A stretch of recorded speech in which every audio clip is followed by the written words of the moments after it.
Hello guys, welcome back to my YouTube channel once again. So in today's video I'm going to show you how to log out on Telegram. Before getting started, I want you to like and subscribe to my YouTube channel.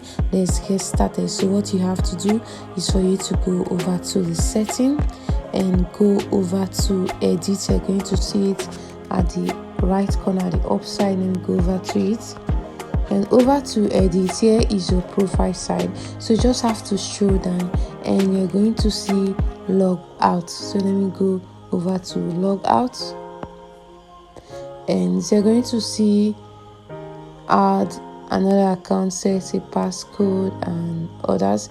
And at the downside you're going to see log out. Logging out deactivate all secret chats. So when you're logging out, all your secret chats are going to be deactivated.